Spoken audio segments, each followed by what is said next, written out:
Muhammad ayat 7, apa bacanya? Bismillahirrahmanirrahim. Ya ayyuhalladzina amanu in tansurullaha yansurkum wa yutsabbit aqdamakum. Siapa yang tidak tahu ayat ini? Oh, semua orang tahu, hafal ya. Artinya apa?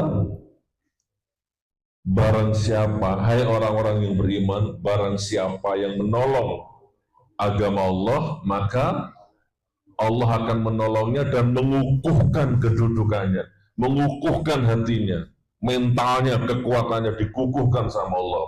Saya ulang satu kali lagi biar masuk. Ibu-ibu, bapak-bapak, barang siapa menolong agama Allah, maka Allah akan menolongmu dan mengukuhkan kedudukanmu. Nah, menolong agama Allah itu apa? Contohnya apa? Menolong agama Allah apa, Pak? Kenyangkan perut yang lapar. Itu menolong agama Allah, Pak. Bahkan luar biasanya sampai kenyangkan perutnya orang di saat perutnya sampai sendiri lapar. Keren, Pak. Loh, gimana caranya? Misalkan ini contoh, punya uang berapa? 10.000 ya, atau 50.000. Saya kasih contoh, ada yang punya uang 10.000? 10.000 ada yang bawa? Nggak ada, 50 ada yang bawa? Saya pinjam. Ini saya kasih contoh. Amalkan ilmu ini, selesai masalahnya dengan. Ini punya uang 50.000. Terus sama istri dikasih tugas ke pasar ya, beli LPG, beli beras atau apalah dengan uang ini. Dan uangnya cuma ini, Pak, nggak ada lagi, Pak. Oke, berangkat ke pasar, bismillah, mau belanja. Tiba-tiba di jalan ketemu, ketemu Pak Haji ini. Siapa namanya? Asy'ari. Ketemu Pak Asy'ari. Assalamualaikum Gus Nur. Waalaikumsalam. Waduh Gus Nur, please, tolong. Hari ini saja insya Allah saya butuh uang 50.000 saja. Nah, coba Pak, saya ada 50, tapi ini nyawaku hari ini untuk beli beras LPG di rumah habis. Tapi Pak Asy'ari tiba-tiba, tolong Gus Nur, ibu sakit, SPP anak telat, listrik juga mau diputus, tapi saya nggak butuh banyak-banyak, 50.000 saja, yang penting susunya anak saya ada. Intinya begitulah ya. Nah, coba teman-teman. Kalau akal kita standar, Nokia 3310 jadul, kita akan nolak, Pak. Kita blok ini. Waduh, gue susah apa intinya ya? Kalau bahasa Jakartanya apa? Mana bisa aku nolong kamu gitu loh. Aku nggak punya gitu loh. Tapi kalau sekarang, kalau kita itu ingin diangkat derajatnya sama Allah, upgrade ilmu kita, dulu Nokia 3310, sekarang ganti iPhone. Resolusinya tinggi, Pak, berpikirnya, Pak. Tolong Gus Nur, saya butuh uang 50 saja. Ada enggak Gus Nur? Nah, ingat ayat tadi, intan surullah, Masya Allah, Pak Asy'ari, bener cuma 50.000 butuhnya, enggak kurang. Lo coba, Pak. Padahal cuma ada 50.000, tapi kita masih bisa acting, enggak kurang beneran. Kebetulan hari ini aku dapat rezeki besar sekali. Coba, Pak. Bangun harapan orang lain, walaupun harapanmu nggak jelas. Tolong agama Allah, Pak. Di momentum seperti ini, Pak, Allah nggak berjarak, Pak. Subhanallah, ya.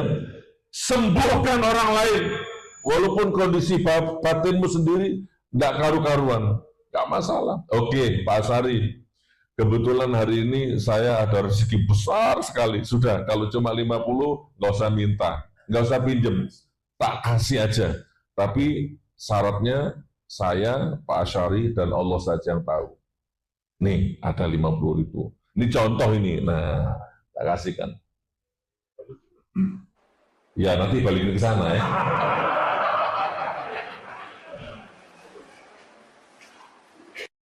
LPG di rumah habis, Pak. Beras di rumah habis. Ini namanya keren kalau gini, Pak. Pulang ke rumah ketemu istri yang soleha.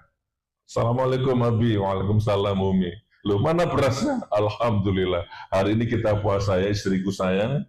Karena tadi di jalan aku ketemu orang yang jauh lebih membutuhkan. Nah, istri kita satu rasa nasi. Oh, Alhamdulillah. Berarti hari ini kita puasa. Siap.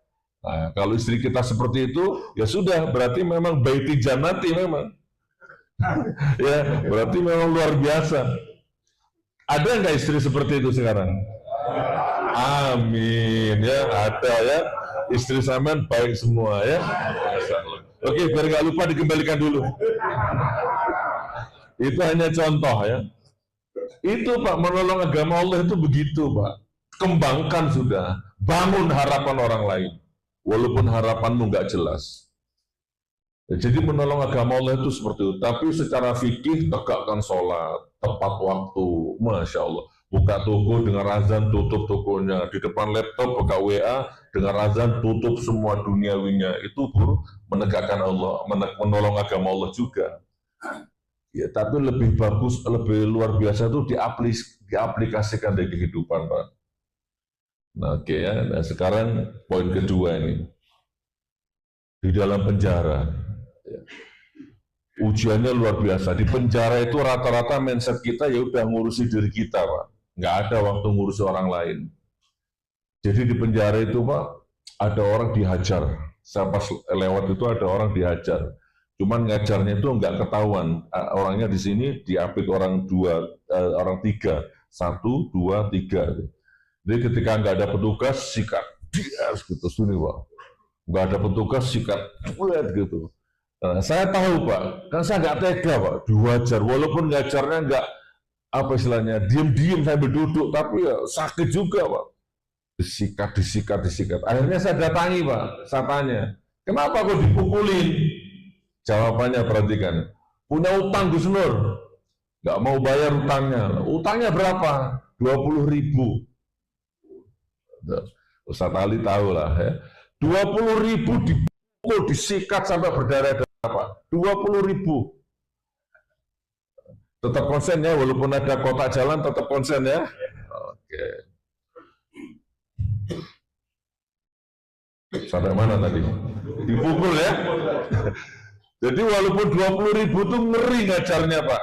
Nah, kan saya nggak ngerti dunia seperti itu kan. Saya agak kaget loh. Masa 20.000 dipukul kayak gitu? Itu penjara ini 5.000 itu berarti di sini.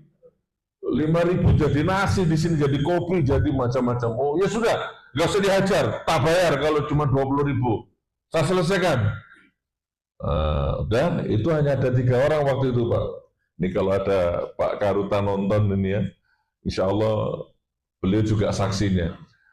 Saya balik ke kamar ngambil uang Pak, ngambil dompet ke kamar terus kembali lagi. Mau saya bayar utang yang 20.000 itu. Begitu nyampe lokasi, kok kaget saya. Ternyata ada orang 6 atau 7 gitu. Tadinya cuma 3. Loh ini kenapa? Gus, utangnya orang ini 480.000. Tolong bayari semua sekalian gitu. Loh. Dari 20.000 naik jadi 480.000. Nah, untung sebelum saya bayar ada petugas lewat, namanya Pak Hendrik, petugasnya itu. Apa ini? Ya saya ngomong apa adanya. Ini loh Pak, punya utang 20.000 kok sekarang jadi 480. Hati-hati Gus. Itu jonti ya, kalau orang tahanan namanya jonti. Jonti itu kong kali kong atau apalah ya. Udah bawa ke kantor aja, bikin pernyataan apa bener tuh 480. Nanti jangan-jangan Gus Nur dimodusin gitu kan. Akhirnya dibawa ke kantor. Nah sebelum Gus Nur siap bayar 480. Ya nggak apa-apa Pak, daripada dipukulin terus nggak apa-apa lah saya bayar. Dari 20 jadi 480. Nah sambil dibikinkan surat pernyataan, saya tanya itu, saya ngobrol, saya buat halako. Mas, kenapa kok sampai punya utang 480? Buat apa? Ternyata dibuat judi. Uang sebanyak itu dibuat judi, Bu. Judinya itu lihat bola itu loh. Bola, voli, tenis di TV itu, taruhan itu Pak. Dan nggak pakai uang, taruhannya pakai nasi bungkus. Jadi di situ kalau sarapan ada nasi bungkus harganya 10.000. Ayo, kalau aku kalah aku bayar 5 nasi bungkus, 10 nasi bungkus. Intinya taruhannya pakai nasi, karena nggak punya uang.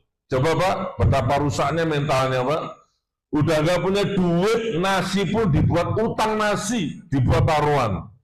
Maka numpuk sampai jadi 480.000 itu berapa bungkus nasi itu. Subhanallah, ya Allah, innalillah, gitu ya. Oke, singkat cerita, saya bayar utangnya 480.000.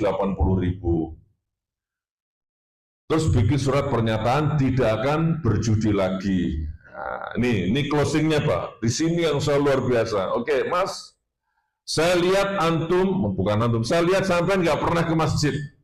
Di rutan ada masjid. Kebetulan nama masjidnya kok An-Nur gitu loh. Subhanallah ya. Oke, mulai sekarang sampai ke masjid. Dia nggak punya baju, Pak. Nggak pernah pakai sandal, nggak pernah ganti bajunya, cuma satu itu. Dia kemana-mana, memang seperti itu ya. Ada nabi yang gembel gitu, Pak. Mas, tak belikan sandal, tak belikan peci, tak belikan baju koko, tak belikan sarung, tak belikan alat mandi, komplit dari sampo, sabun, odol, sikat gigi, semua komplit. Mulai besok sampai ke masjid, dan mulai besok sarapanmu aku yang nanggung. Tiap hari aku yang nanggung. Dan sekarang tobat, fokus ke masjid. Mau, tanda tangan Pak. Di depan petugas ini. Akhirnya saya minta tolong petugas, namanya Pak Andi Irawan. Tak sebut sekalian, berarti beliau nonton. Pak Andi, belikan baju koko, belikan sarung, belikan peci. Jalan, Pak. Dapat seperangkat alat sholat. Nih, Mas, tobat mulai sekarang. Tak tunggu di masjid mulai besok. Alhamdulillah. Datang, Pak. Hari pertama datang, hari kedua datang, hari ketiga datang. Hari keempat nggak ada, Pak. Beda blok, Pak. Hari kelima nggak ada, hari keenam nggak ada. Hari ketujuh saya cari orang itu. Dia nggak mau nemui saya ternyata. Baru saya dapat info, ternyata peci, baju koko, sarung, sandal, sikat gigi, sabun, semua dijual 20.000, Pak. Coba Ustaz. Dan kembali judi lagi, nggak lama kemudian dihajar lagi. Lagi-lagi masalah judi. Coba Pak, ada ya orang seperti itu. Narkoba. Rusak mentalnya Pak. Nah, jadi oke, tapi sejak itu saya nggak kapok Pak. Prinsip saya intan surullah tadi itu. Kenapa harus nyesel? Kan sudah dibayar 480.000.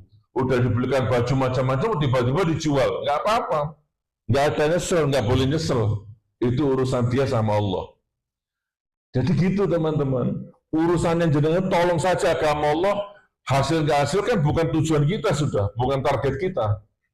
Seperti itu saudaraku. Nah, jadi saya walaupun di penjara, alhamdulillah nggak rusak mental itu Pak. Intan surullah itu nggak rusak Pak, walaupun di penjara. Nah apalagi Anda yang dari penjara ini.